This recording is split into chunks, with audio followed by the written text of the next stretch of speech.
અર્પણ કોને કહેવાય? સમર્પણ કોને કહેવાય અને તર્પણ કોને કહેવાય? તો પહેલું તર્પણ થી શરૂઆત. ભાગવતમ ની અંદર, મહાત્મા ની અંદર કથા આવે કે આત્મદેવ નામના બ્રાહ્મણ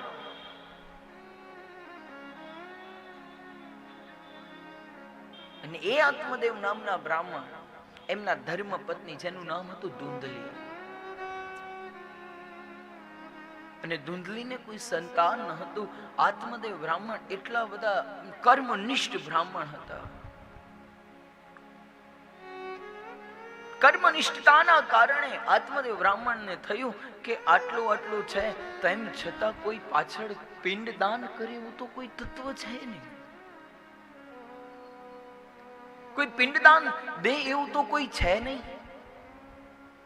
જ્યારે આટલી વાત થઈ, આત્મદેવ બ્રાહ્મણે વિચાર કર્યો કે ચાલો આજે હું અહીંયાથી જાઉં છું તપ કરવા, અને કદાચ વનની અંદર કાંઈક એવી કૃપા બને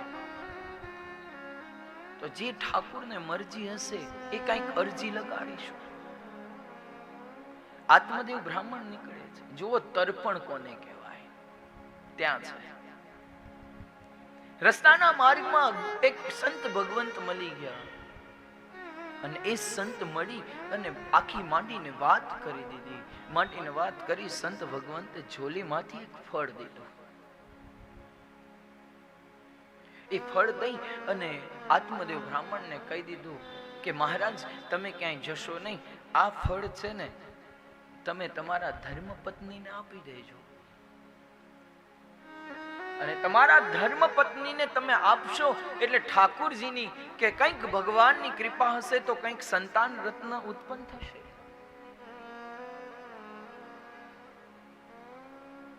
આપે છે, પરંતુ પેલીનો સ્વભાવ કેવો હતો? ધુંધલી.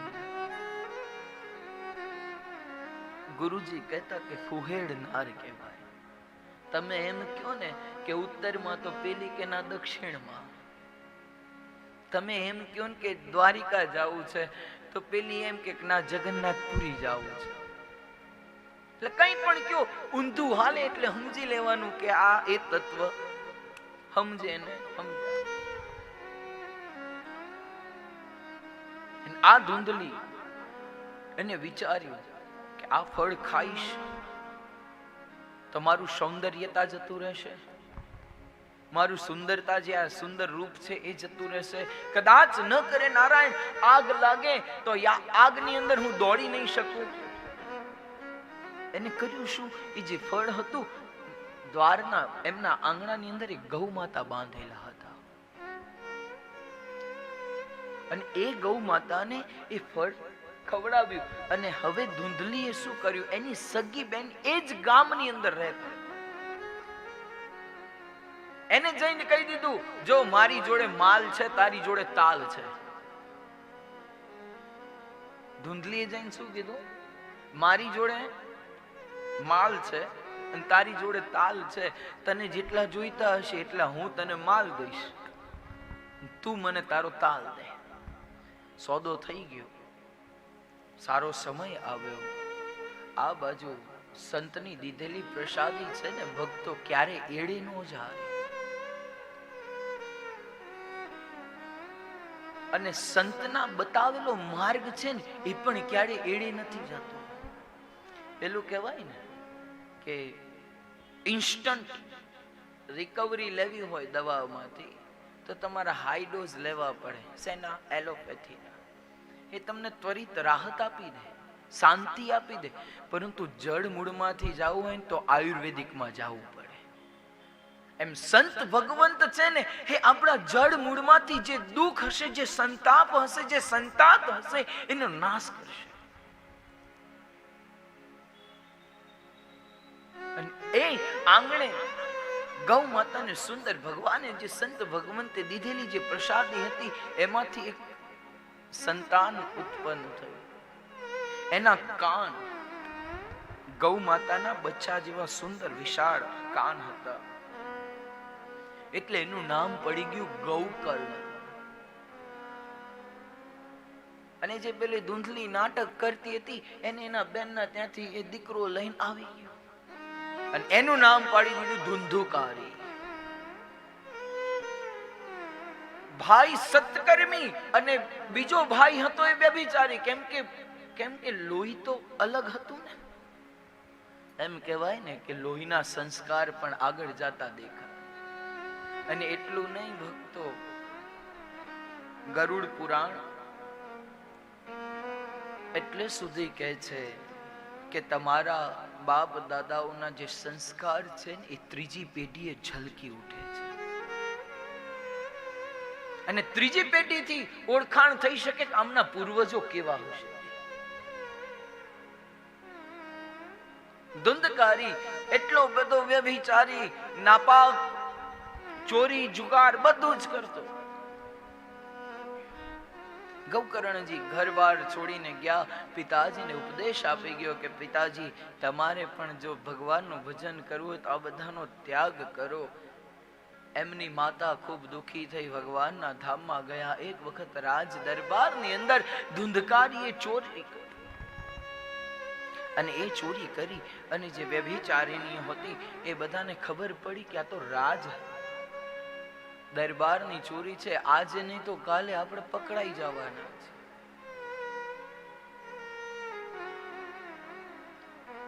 ગરમ સળગતા કોલસા નાખી અને ધુંધકારીને મારી નાખ્યો. ધુંધકારી એ પ્રેત યોનિમાં ગયો. એનો મતલબ એ થયો ભક્તો કે તમારું આયુષ્ય 50 વર્ષનું છે અને તમે આકસ્મિક રૂપે 20 વર્ષે તમારું દેહાંત થઈ ગયું તો 30 વર્ષ તમારે હજુ બાકી હતા એ તમારે પ્રેત યોનિમાં યા તો ભૂત યોનિમાં ભોગવવા પડશે. મારું નથી કહેવું.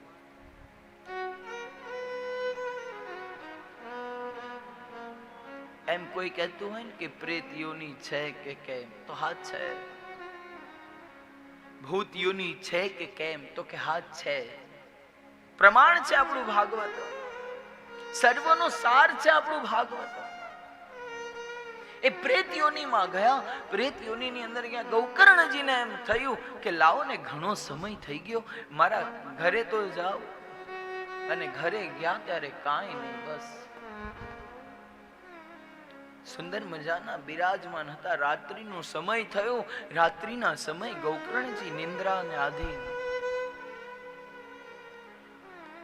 સુતેલા જોઈ અને મધ્ય રાત્રિએ જે પ્રેત યોનિમાં ફરી રહેલો ધુંધુકારી હતો ને એને કીધું કે ભાઈ મારો ઉદ્ધાર કરો, ભાઈ મારો ઉદ્ધાર કરો. અને જ્યાં આટલી વાત થઈ, ગૌકર્ણજીએ કીધું કે આપ કોણ છો? કે ભાઈ હું તમારો ભાઈ છું, મારું નામ ધુંધુકારી છે. ગૌકર્ણજીએ વિચાર કર્યો કે ભાઈ તમે? કે હા. આખી માંડીને વાત કરી કે તમે મારી સામે કેમ નથી આવી શકતા? અને ત્યારે ધુંધકારીએ કીધું કે તમારું બ્રહ્મત્વ, તમારું તેજ એટલું બધું છે ને કે મારી શક્તિ તમારી આગળ આવતી નથી. બીજા દિવસની સવાર થઈ.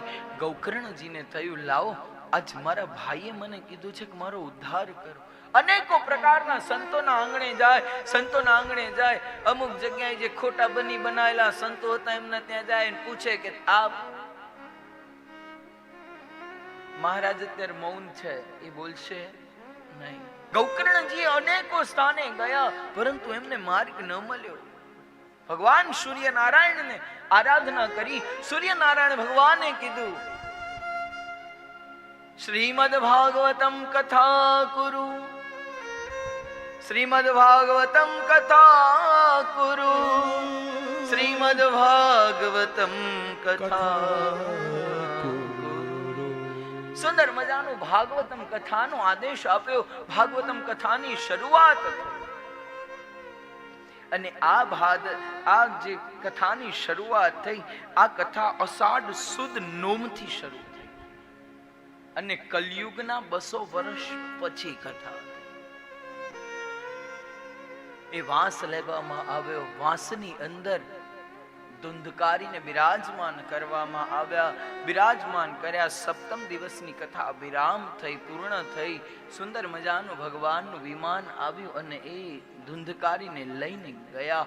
એનો મતલબ એમ થયો કે આ કથાને શ્રવણ કરવાથી આપણા પિતૃઓનું તર્પણ પણ થાય.